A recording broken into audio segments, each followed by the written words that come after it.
बिलाचं सोडलं तर ते उखळते बघ आता येत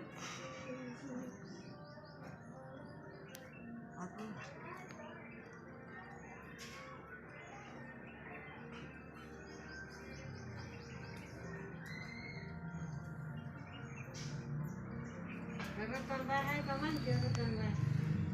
वैशालीची आहे त्याला लई जात होता तिने काय केलं आणि लेकरं 2 तिने रागाने पाल चिचली कथा कथा कथा कथा पाल चिचली कालवणार टाकली तसं असतं का तशी तिच्या नावाला दिली याला ऊन पोट फुगून मरून गेली अगं त्या पालीच्या पोटात पण अंडी दिसते ती बहुतेक तो आता मेली किती पाल आता काय करायचं आहे ना का जिथे आहे अयो खाल्ली तिने अरे रे तिथं जाऊ नको पुढे बघा प्रेक्षक मित्र हो तुम्ही म्हणत असाल की ही एका प्राण्याचा जीव घेते तरी तुम्ही बघत बसलाय तर तुम्हाला एक सांगते कसं असतं एखाद्याचं जीव जाताना बघणं आपल्याला मस्त वाईट वाटतं पण त्याचा विषय म्हणजे कसा असतो आपण एकाचा जीव वाचवतो तर एकाचा आत्मा मारतो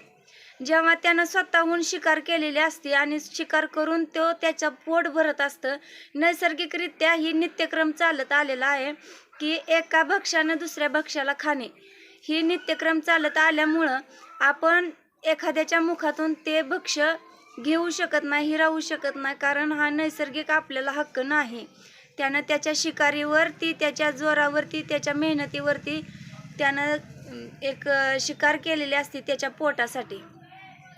तर तुम्ही म्हणत असाल की ही किती निर्दयी बाई आहे की स्वतःच्या समोर एक पाल खाते एक मांजर तर ती अडवू शकत नाही व्हिडिओ काढते तर सॉरी मी तिच्या पोटावर पाय देऊ शकत नव्हती कारण ती जरी जिवंत होती पाल तरी तिनं मेहनतीतून खूप मोठ्या शर्यतीतून तिनं शिकार केली होती आणि ती नैसर्गिकरित्या तिचा तो नित्यक्रमच आहे आणि जर एखाद्याला वाईटच वाटत असेल तर मग कोंबड्या कुत्री मांजरं हे आपल्या नैसर्गिकरित्या मांसाहारी भक्षकच आहेत त्यामुळं कुणी मनावर घेऊ नये आणि जर लयच वाईट वाटत असेल तर सर्वांनी कोंबड्या बकरी